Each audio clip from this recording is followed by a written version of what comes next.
today's video, we're going to cover the 4 Tapotement techniques. So, Tapotement is a technique that involves striking, and we do this for a couple of reasons. So, it's really good for stimulating the area. So, imagine you've got a potential client who is about to go into an event. So, I'm going to use the example here. He's about to go and compete in a swim event.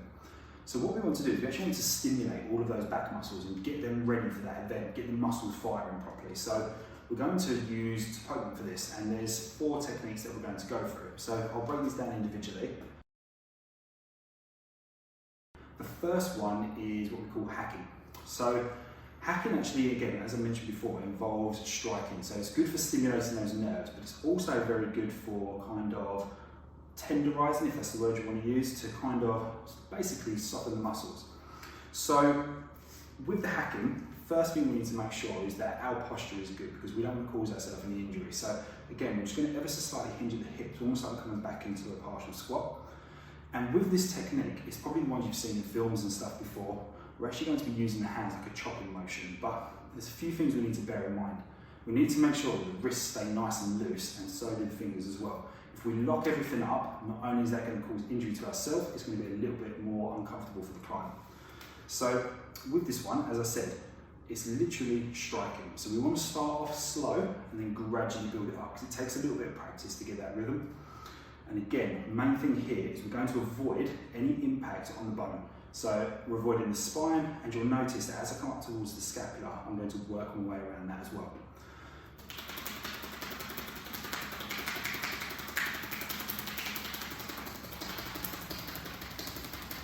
So as we get up to the scapula, kind of curve around, working the way into the traps, and back down again. So that is your hacking. So again, key things there. Ever so slightly hinge at the hips, shoulders back, making sure wrists and fingers stay loose. And again, it's going to take a bit of practice, but build yourself up until you've got that speed and the rhythm. So that is your hacking technique.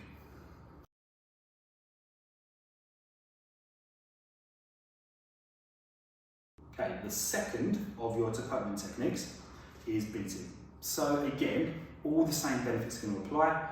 Same rules, we're going to avoid the spine, avoiding things like the scapula. Obviously, if you're doing this on the lower body, you would avoid things like the knee. So you pretty much just try and aim to work on the actual soft tissues themselves. This time, rather than being a chopping type technique, what we're actually going to do is we're actually going to kind of rotate around slightly. And what we're going to use is kind of the flats of the knuckles here. So we're actually going for like almost like a pronated kind of position with the actual wrists.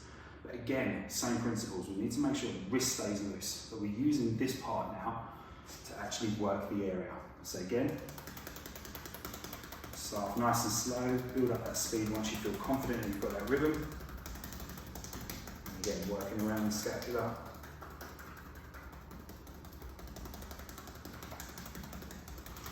Again, there's no reason why, if it's easy enough for you and you're tall enough, you can do this.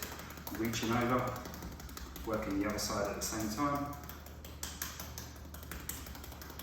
and returning back again. And that one is your beating technique.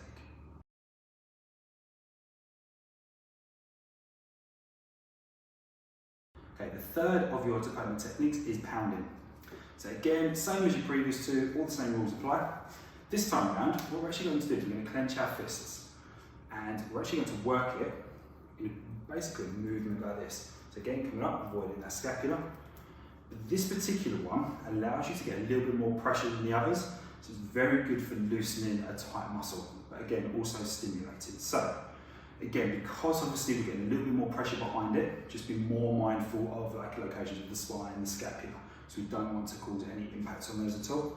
So again, into your position, and then slowly working your way up. If you come across an area that's particularly tighter than another, so for example, I can feel a lot more tightness here, you might just spend a little bit longer there, and then working your way up. Again, you can always come across as well.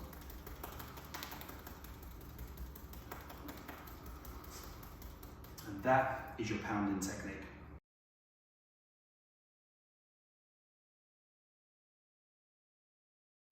The fourth and final Tapotement technique is cupping. So this one is slightly different to the others, in the sense that this has kind of got an added benefit. So what this actually does is this allows you to get a bit of suction to help lift the skin at the same time as obviously stimulating those nerves as well. So imagine, like obviously with that rolling technique we did with the petricide to help lift that skin, a similar sort of principle applies here. So what we actually need to do with this one is we need to make sure we create a cup shape with our hands.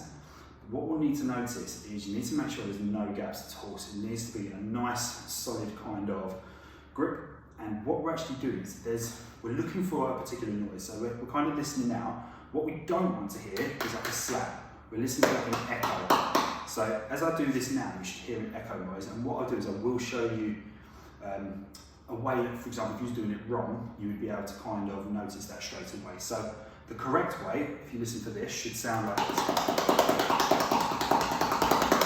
So you'll notice you hear kind of like that echo sound. What you don't want to be hearing is this. That would be an indication that you're doing that wrong. So the technique again applies the same as all of the others. Like I say, you create that nice, tight kind of grip the fingers there, and we're going to work our way up.